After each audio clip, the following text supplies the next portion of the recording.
Are you looking for adventure? Do you want to find peace? Long-distance trails offer you freedom and discovery. They offer a way to connect to yourself and to the world around you at the same time. The most popular trails have become crowded, but there are so many other trails that have plenty of space. The Trails Around the World podcast is here to introduce you to new trails and to new types of trails and to expand your horizons. Join me as we explore, finding out what is possible and how to do it. Welcome back to the Trails Around the World podcast. I've got several episodes that I'm working on right now, so we are back. Thank you for your patience during my hiatus over the past several months. We have moved from Japan to the United States and are now living in New England in the United States. This episode will be about the Kumano Kodo's Kohechi Trail. You may have listened to the earlier episode about the Kumano Kodo, which was on the Omani Okogake Meiji. Kumano Kodo is a set of pilgrimages in Japan. Many people, when they refer to the Kumano Kodo, are referring to just one of the trails, the Nakahechi. But there are, I believe, 4 other trails that are also part of the Kumano Kodo. So it's a set of pilgrimages which all end in Hangu Taisha. In other words, pilgrims would be coming from different directions, and they could use any of these trails to get there. This episode is actually, the hikers on this trail were myself and a friend. So the recording circumstances were different than usual. I recorded most of this interview in a hotel room with my friend using a smartphone. Therefore, the audio quality is not as good. It was recorded in mono, not stereo, and there are many imperfections in that audio quality. So please be patient with that. I've gone through, and you will undoubtedly hear as you listen when I tried to modulate the volume up and down. I'm sure I did better in some places than in others, but I tried to make it so that you didn't have to strain to hear, and I also don't want to deafen you at the same time. So hopefully it works out in terms of audio quality. The Kohechi is the second most difficult of the several Kumano Kodo routes, and my friend and I discussed that a bit. I should also mention that my smartphone did actually lock up at one point, or 1 or 2 points during the recording. At the end of living in Japan, I was waiting to buy a new smartphone when I returned to the U.S., so the phone was on its last legs, and it recorded all right, but it had some issues with memory along the way. So the Kohechi is regarded as a 4-day route. One starts at Koya-san, which is in itself a substantial religious destination on just south of Osaka. And the Kohechi runs south from Koya, and it's, as I said, regarded as 4 days, but we really found that it was more likely 3.5 days, and there are people who do it in 2 days, although that's verging on running.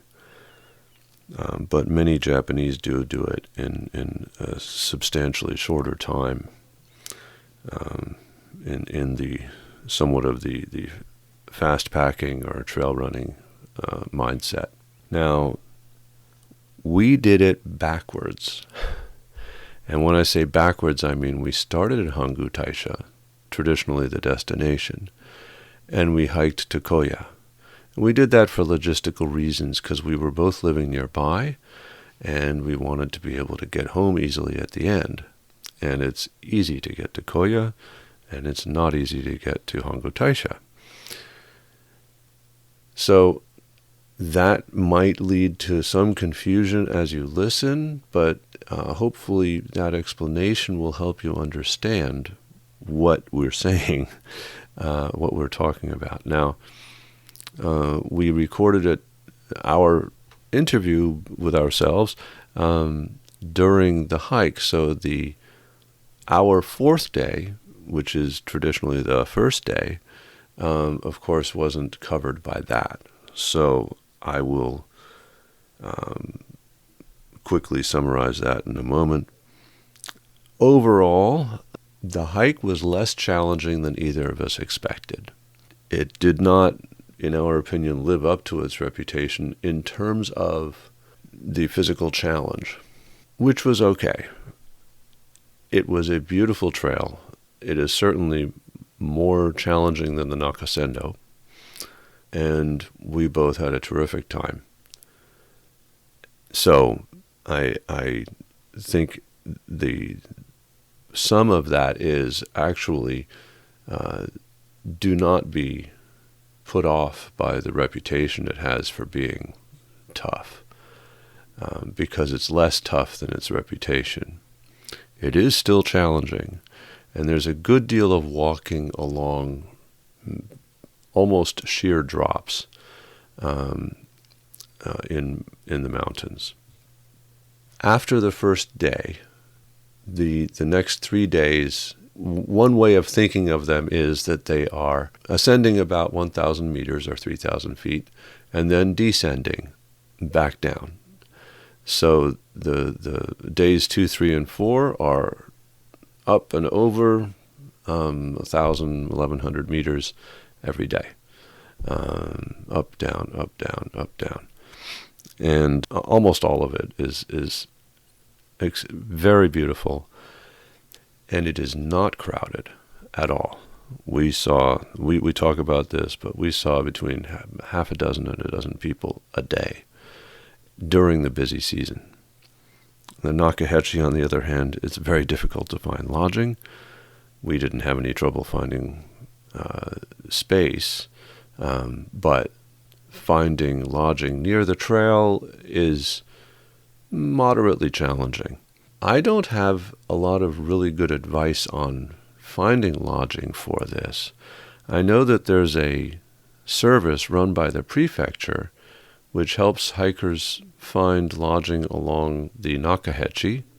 The person I was hiking with, Matt Malcomson, used to own a tour company. So he was very capable of finding lodging, and I can't just pretend that anybody else can do what he did. So you may need help to find lodging. In particular, the middle night of the trip, there are only 1 or 2 places to stay in the traditional stopping place, which in a way makes it easier because there aren't many choices.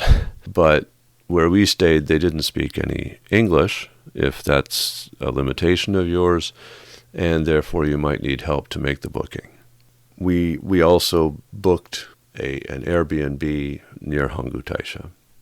I discussed the buses in and out, and I would like to add a comment about the buses, and that is that the bus that runs between Hongo Taisha and Nara is a different kind of bus and is far more pleasant to sit on. The seats are better than the bus that runs from Hongo Taisha out to Tanabe, which is a local style bus with pretty unpleasant seats, and it's a 3-hour ride. The ride out to the north is, I forget, but I think 4 or 5 hours. It's a long bus ride.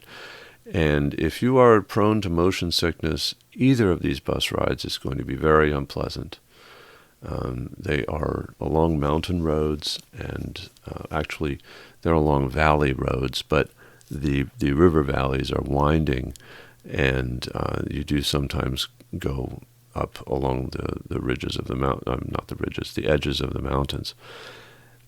And so if you have motion sickness issues, which I do not, but it might be very challenging.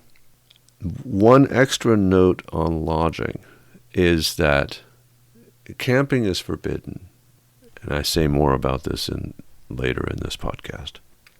There is one place where there was a sign explaining that it was privately owned and open to use by people passing by, and that makes it legal. And so it was a very nicely maintained place, and it relies on the kindness of strangers. So if you stay there, you must be very careful to treat it well, otherwise I'm sure it won't continue to be available. That means cleaning up after yourself, doing your best to restock the firewood, and generally leaving the place nicer than you found it. But that place was about a day, well, it was less than a day's hike from Koya, headed south. So it's a very useful location. It means that you could take the train to Koya in the morning, in Osaka, start hiking mid-morning, and still stay in this place that night. The location was on the Kohechi, about 2 kilometers south of a hamlet called Omata, O-M-A-T-A in English. I can't describe the kanji for you. But Omata is in the place where the Kohechi crosses Route 733. So just south of there is where this cabin is. I cannot make any sort of guarantee that it will be available in the future, but it's a good place to know about. So as I just explained, our last day, so the first day as you head south, was shorter than we anticipated. We were under the impression it would be a full day of hiking. That's how it looked on the map. But there was a fair amount of road marching. It did not have as much vertical relief as the other days. It was generally less challenging than we expected, and we knocked it out in half a day without straining ourselves. And therefore, that means that you could take the train to Koya, start hiking, and still do the route in 4 days or less. It was the least inspiring of the 4 days.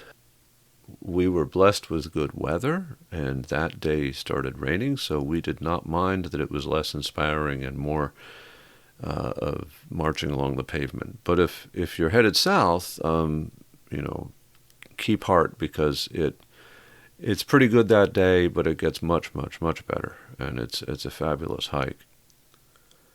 I think that's most of the notes that I have to add.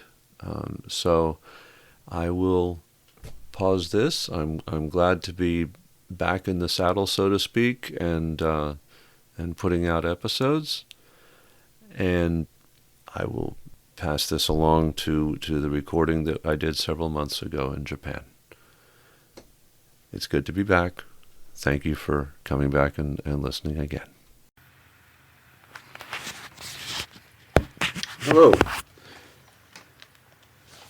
This episode will be about the Kumano Kodo's Kohechi route. The Kumano Kodo has 5 routes, and the second most difficult one is the Kohechi, the route that most people think of when they think of the Kumano Kodo in Japan is the Nakahechi.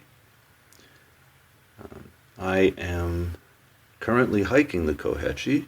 I just finished the 3rd day.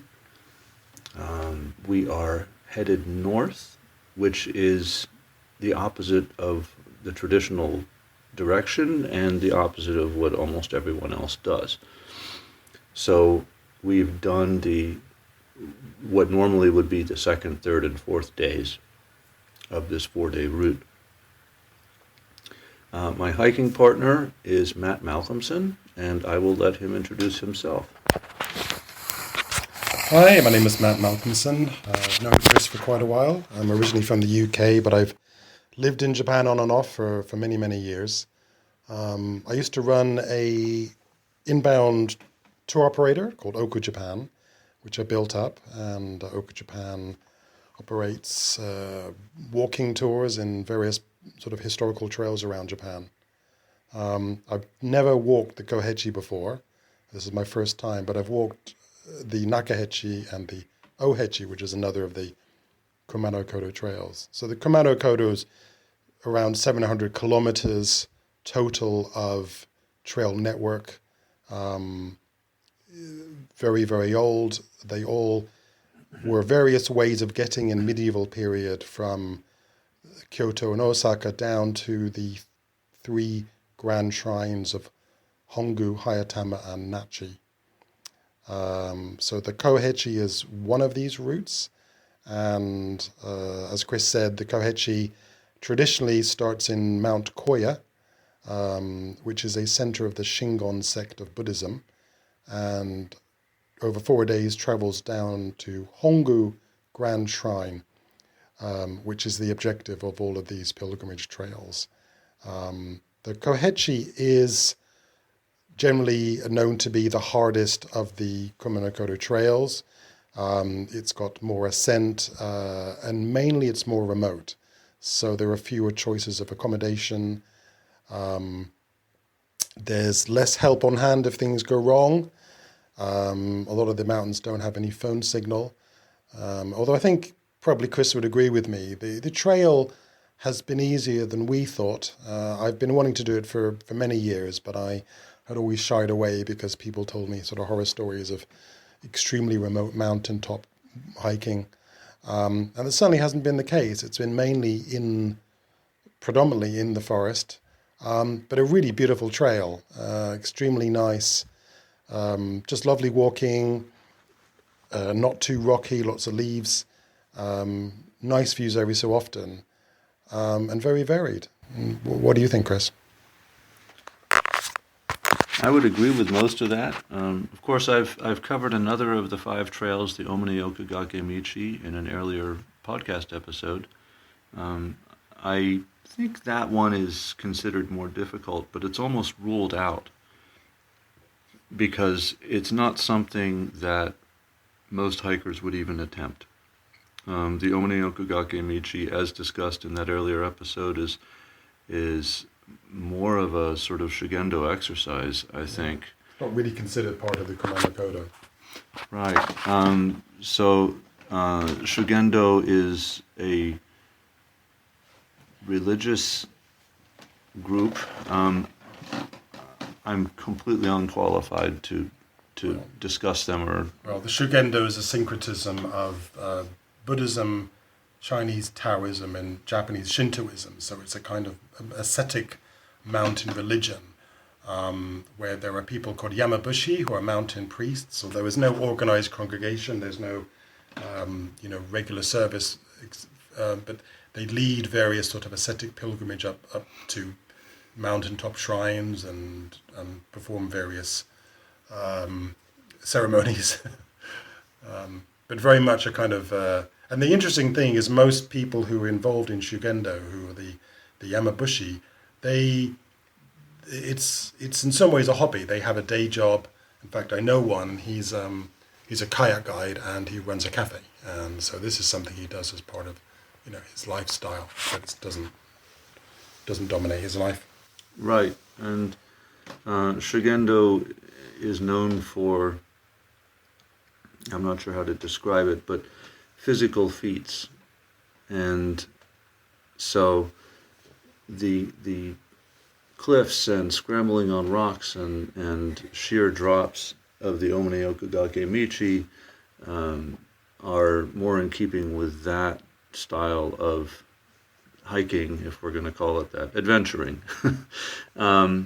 Whereas the Kohechi is, first of all, very much a part of the Kumano Kodo because it goes from the major shrine in Koya to the major shrine in Hongu.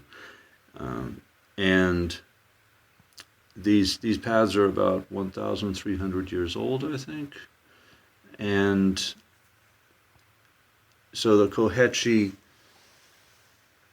is an established pilgrimage route. It is standard hiking. There's no rock scrambling involved at all. You are definitely climbing dramatic increases in altitude, but it's not outside of the norm, one might say.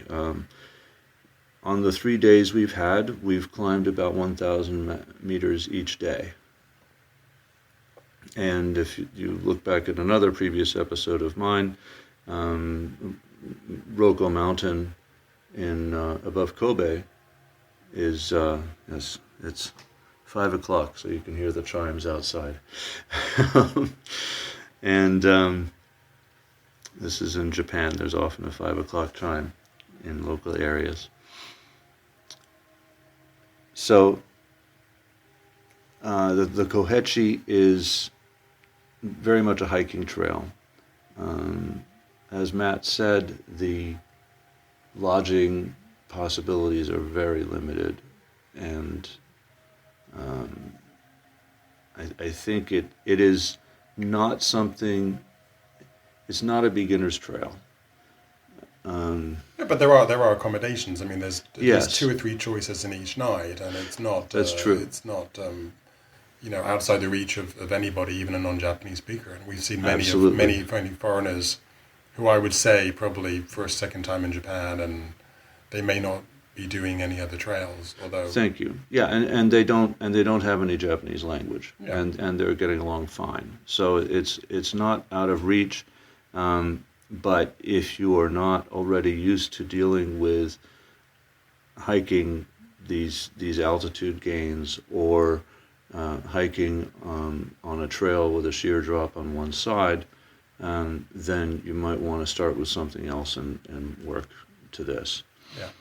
Um, I think the other thing is that if it is your first time in Japan and you certainly want to have the cultural aspect, then the Nakahechi has more of that cultural aspect. Although the Nakahechi is, if you search for Kumano Kodo on the internet, the Nakahechi is the one that will come up, and that's the one that everybody talks about. There are organized tours on it, self-guided, guided tours, a lot of individual travelers. So the main problem on the Nakahechi is the accommodations are full now, Yeah. really, a lot of the time. So that can be a challenge as well. I think probably then the one advantage of the Kohechi is it's much less busy as a trail than the Nakahechi, although it's not on the scale of something in Europe like the Tour de Mont Blanc. It's still popular for a trail in Japan. Yeah, the first day we passed maybe half a dozen people going in the opposite direction. Yeah. And as I explained it at the beginning, because we're going in the opposite direction from everybody else, we basically are seeing everybody who's hiking on the trail. Yeah. The second day we saw probably a little more, but I don't think more than a dozen. Today, out of people who were clearly hiking the Kohechi, it was between half a dozen and a dozen. Yeah. So, and this is late May, which is still really in the peak season for doing this. And we did this over a long weekend. Well, it's Memorial Day weekend for Americans, so it's not a long weekend for Japanese. But we did it over a weekend, so Friday through Monday, and that's when you would expect it to be most crowded, and it's not. The accommodations, there aren't that many spots available, so you would want to book ahead. And but if you do that, you shouldn't have any trouble. You are not allowed to wild camp on this trail. There are people who are doing that, I cannot condone it because it's not allowed. It's a World Heritage Site. But I did see one person camping who, it was 9 o'clock, and somebody commented on a Facebook thread later that they'd seen the same people at 10 o'clock with their hammock hung in a shelter at a crowded, or not crowded, but a well-trafficked intersection. And he was brushing his teeth outside. And as I commented online, if you don't see Japanese people doing something, then please don't let them see you doing it. It actually is, it looks very much like, shall I say, it looks very much like many of the Japanese that pass us southbound are actually camping themselves. But we haven't seen any Japanese camping. They're being very, I think essentially that they're setting up camp in a place that's not noticeable at dusk, and they are breaking camp and starting to hike again at dawn. And I know for myself, when I have wild camped in Japan, I dry camp. I don't camp next to a water source, and I do not have a flame, because the thing that people are most concerned about, as far as I can tell, in Japan is the possibility of a forest fire and of having a fire get out of control. So take that as you will. Again, the bottom line is that wild camping is not allowed on any of the Kumano Kodo trails.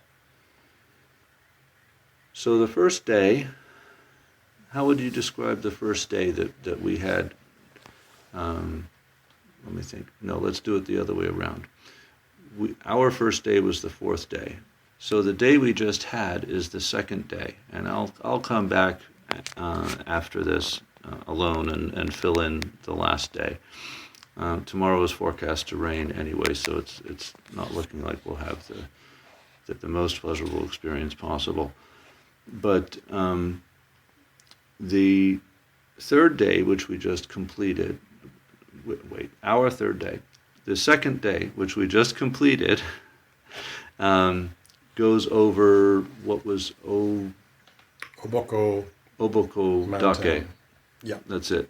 And that's the highest peak on the route. It's 1,344 meters. It is quite high. That is, I think, over 4,000 feet, if you're talking in feet. And it has a steep, I don't think either of us found it very scenic. The climb from the north is steep and not very scenic, but it would probably be your first thing in the morning. And when you break out on top, the summit is the loveliest summit I've seen on this hike, and that is saying something, because it is an extremely scenic hike. And then there was a long downhill from there all the way into the next town. So the third day, if you're southbound, was yesterday. Matt, how would you describe that? There was a relatively short uphill, followed by a very long downhill. So you lose a fair amount of height. And I would say that that downhill section was pretty much all the way up a ridgeline. So you had one massive drop on one side, and then a short way after, a massive drop on the right side. Suddenly, someplace you'd have to watch your footing. I mean, it's forested, but the length of the drops, the depth of the drops is so much that if you were to fall, there's a possible, good chance you'd fall all the way down. So certainly something I probably wouldn't want to do by myself. But it's it's certainly very nice. It's very classic. and you have this long downhill, not too steep, and then you get down to Miyodaguchi, which is to Totsukawa, which is the next stop, which is a nice hot spring village. Actually, it was a road march. So after you descend this long, dramatic ridgeline, there's 2 hours or more of marching on the roadside. My joints do not get along with walking on pavement at all, but I have to say that if one has to walk along a road, it was extremely scenic. It was walking along river valleys and such, and it was very pretty. So I enjoyed it more than I thought I would, although I still don't enjoy walking on pavement. Following up on what Matt said about not doing this alone, I would also have the same caution about the danger of that ridgeline. There are precipitous drops. It's easy to slip or lose your balance throughout that. So either I would recommend the best thing is to have someone that you're walking with, but if that's not possible, I would certainly recommend carrying a personal tracker. There are several on the market, and then you would want to have someone checking to make sure that your dot kept moving on the map. These GPS trackers can be set to send a signal every 10 minutes so that a person can see your progress. I know one is the spot transceiver, SPOT. Another one is called Zoleo, Zoleo. And then you have a Garmin unit. Yes, it's a Garmin InReach unit. It's called the GPS 66i, I think. So it's a sort of full-size handheld GPS unit with mapping, but it also has the InReach technology built in. I think Garmin bought InReach some years ago. Yeah. Garmin's obviously the GPS company. InReach was a satellite tracking company, and they bought them and then incorporated in the satellite tracking. So the great advantage of that is that you can be tracked, and also you can send short messages, short emails, as long as you have a subscription without cell phone mobile coverage, which is useful. It has an SOS function, has an SOS button, so Right. If there's something an emergency situation, then you can get help. Yeah, and the Spot and the Zoleo are like that. I think there are a couple of other similar units on the market. But these units communicate through satellite, so you're never worried about cell tower coverage. And the thing is, either you're going to want to pay for one of the service that monitors, or better yet, to have someone follow your dot who actually cares about you and make sure that it keeps moving. Yeah, it just gives you a link, and you can email the link to as many people as you want, and they can just see you they can see where you are.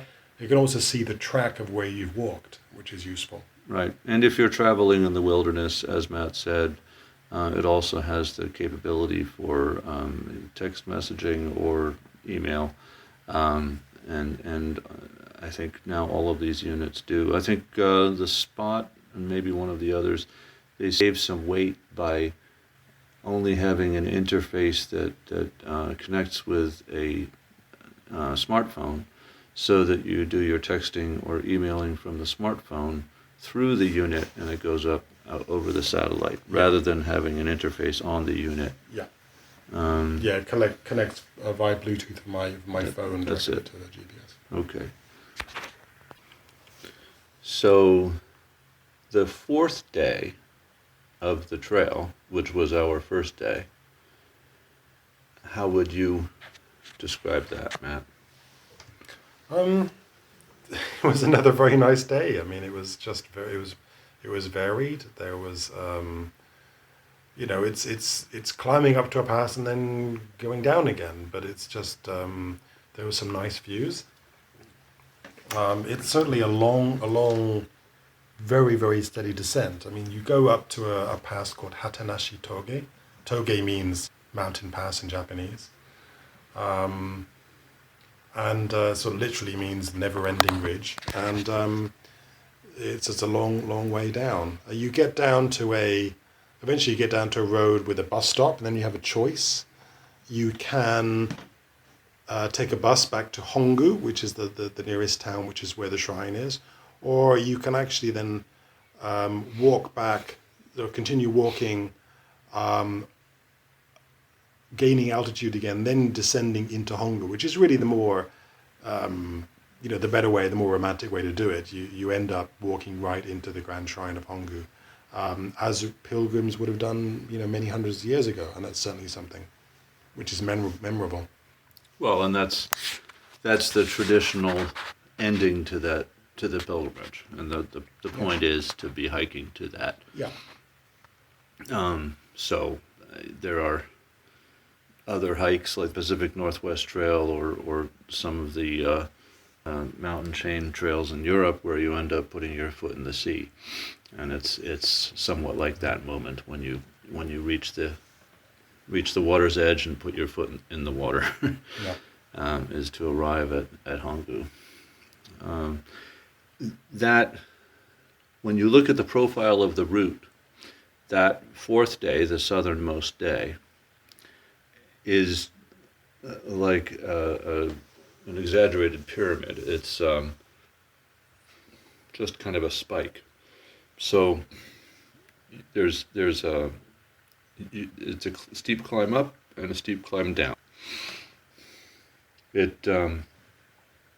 Of the 3 days, personally, I thought that fourth day was the second most beautiful.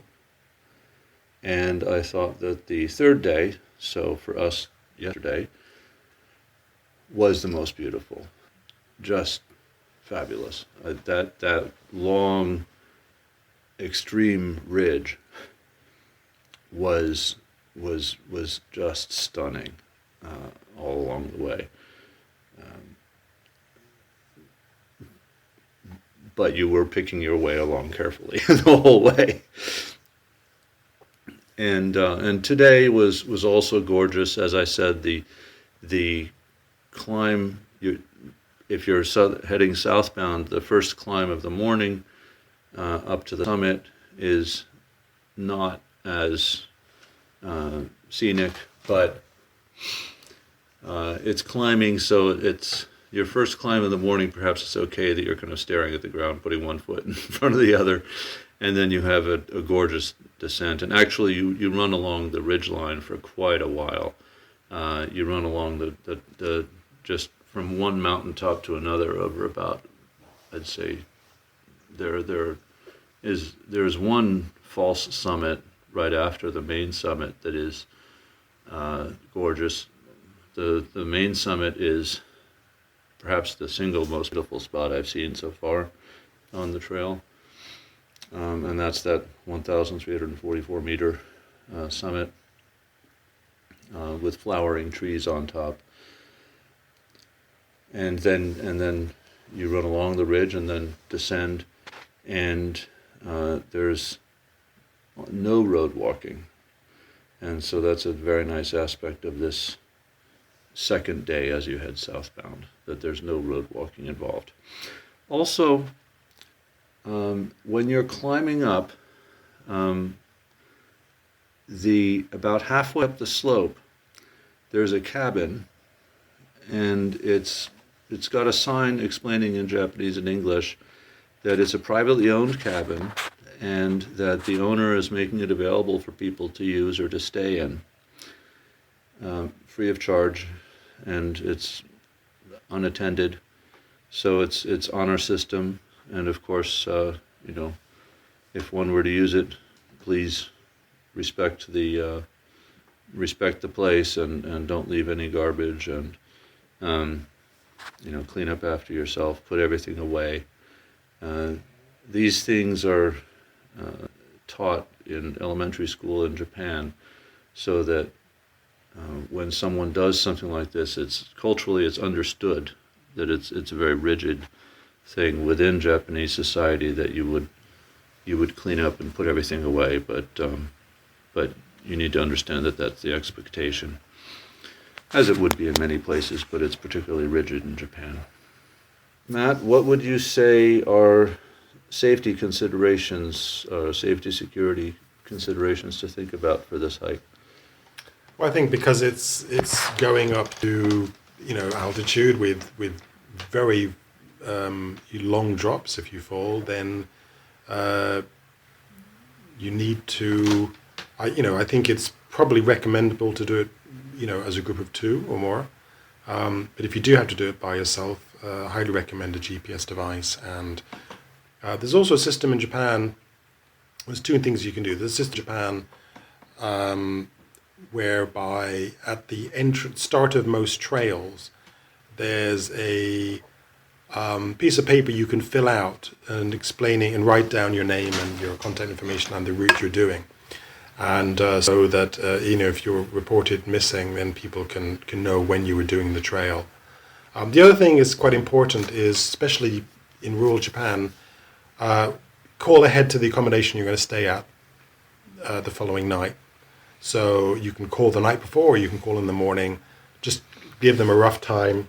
It's partly etiquette and it's partly safety.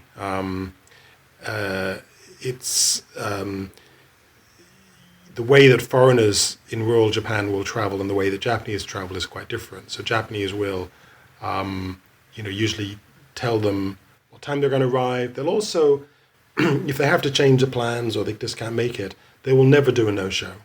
And in Japan, even if you don't pay a deposit or you don't secure the booking with your credit card, you are expected to make good the payment. Because obviously you're keeping a space that somebody else could have used and they could have sold. And also they will have prepared food. There's a lot of effort goes into the cooking. So if you turn it up, not only have you deprived them, you cost them time and effort in making food for you. And sadly, foreigners are getting a reputation for no-showing. So partly out of safety and partly out of just good manners, it is very important to call ahead when you're going to arrive and obviously cancel or change when you're not going to. Apart from that, I think, other dangers. So there are snakes in Japan, and there are, some varieties of poisonous snakes. I've seen snakes. I've never seen a poisonous one. I think might be the habu. I might be getting this wrong, which is the poisonous short brown. But they, like most snakes, they feel you're coming a long time before you see them, and they'll get out of your way. So it's very rare. There aren't really any other particular annoyances. You do have to watch out at certain times of the year. Landslides are an issue, and they tend to happen around the rainy season, which is usually sort of middle of June to middle of July, or sometimes after typhoons, obviously for large amounts of water being dumped on hillsides, which may have been denuded of trees. So, but that's sort of just common sense. Can't really think of anything else, which is no other, there aren't any large carnivorous animals. So there are. Well, there are, and there are bears. Okay, well, yeah, there are bears. I mean, I've seen, in 30 years in Japan, I've seen bears once. There are deer and there are wild boar. Wild boar are dangerous. Yeah, they're dangerous. So bears, most Japanese hikers a lot of Japanese hikers will carry bear bells. And that's one way to, warn the bear you're coming. I've never done that, and I've never seen one. So There are more bear encounters in Japan than there are in the United States, for instance, in terms of altercations. I encounter bears far more frequently in the U.S. than I do in Japan. I have never seen one in Japan. I've run into them in my driveway in the U.S. They've come up to the porch, screened-in porch. I've nearly tripped over them in the forest, and I'm not exaggerating.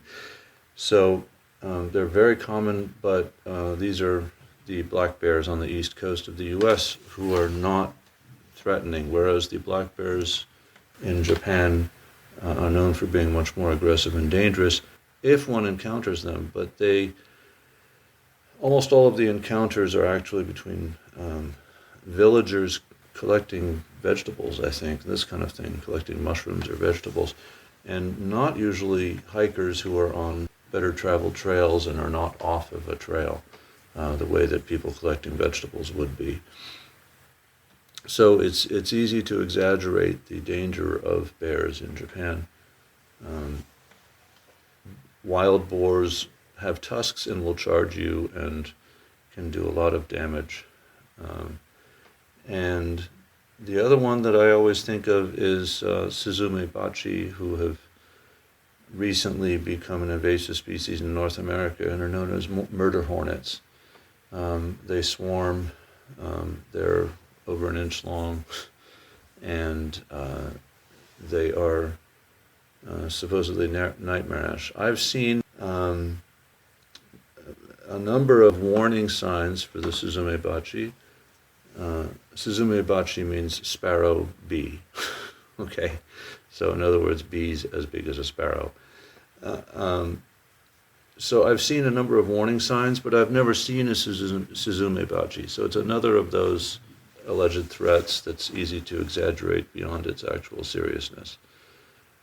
It's very unlikely that you would have any encounter, and there are usually warning signs, although they might not be in English, but you can tell what they are. They're bright yellow and lots of exclamation points, and you know something's wrong.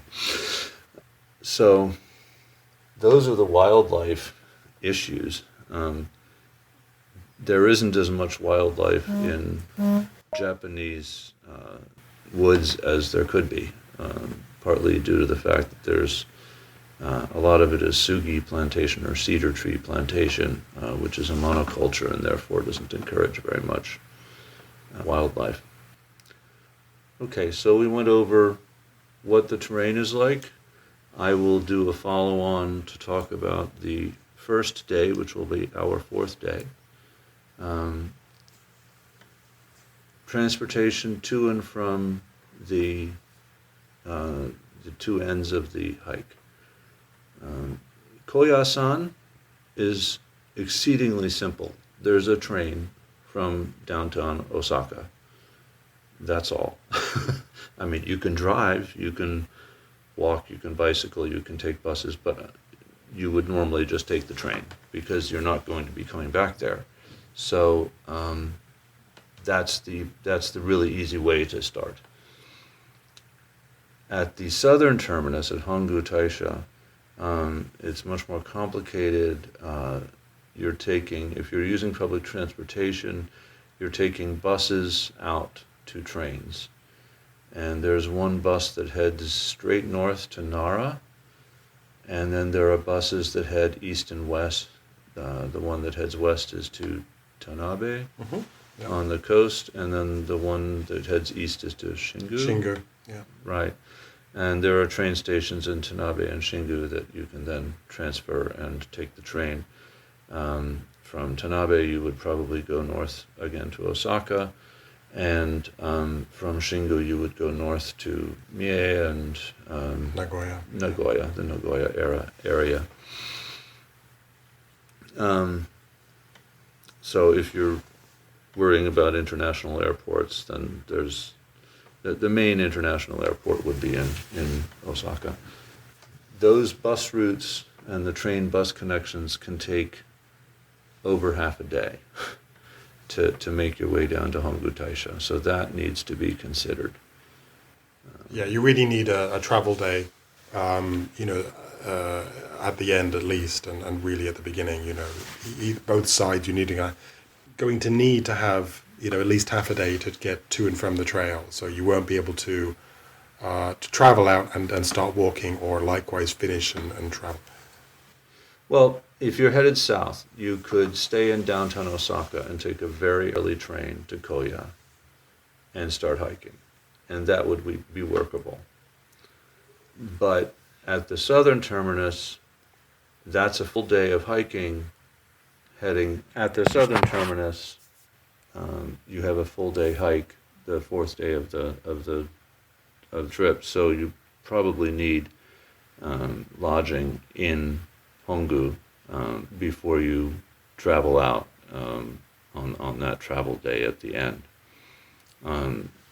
You could also, for instance, continue on the Nakahechi rather, over to Shingu, over to Nachi. To Nachi, yeah. That's another 2 days along the Nakahechi, or just take buses and look at the other major temples in that area or shrines in that area. And if the season is right, the beaches are famous. There are nice aquariums. There are other things to do. There's a major zoo with some of the few pandas in Japan. So there are other things to do in that part of the peninsula. Thank you for listening to the Trails Around the World podcast. Please visit us online at trailsaroundtheworld.com, and please join our Facebook group under the same name. If you liked this podcast, please help us out by leaving a review on your favorite podcast source. This is Sky King, and I look forward to you joining us next time. In the meantime, happy trails to you, and please remember to leave no trace as you enjoy the outdoors.